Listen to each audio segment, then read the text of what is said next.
Welcome back friend. This video I am going to show you hide system apps on your Android phone. You can follow this 2026 updated guide easily hide them system app. So first open settings. Once you are in phone main settings, scroll all the way to the very bottom. Located the apps or application or similar name, click to open it. After that, find the Your App section, located the three hamburger menu icon, tap on it. Then enable the Show System Apps option.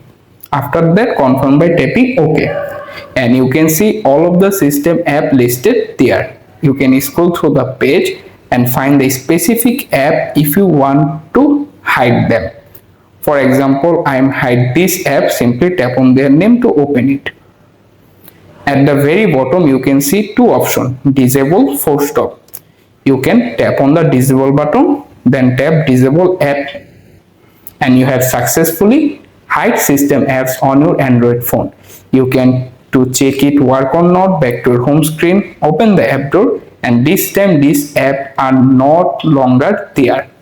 Thanks for watching. See you in the next video.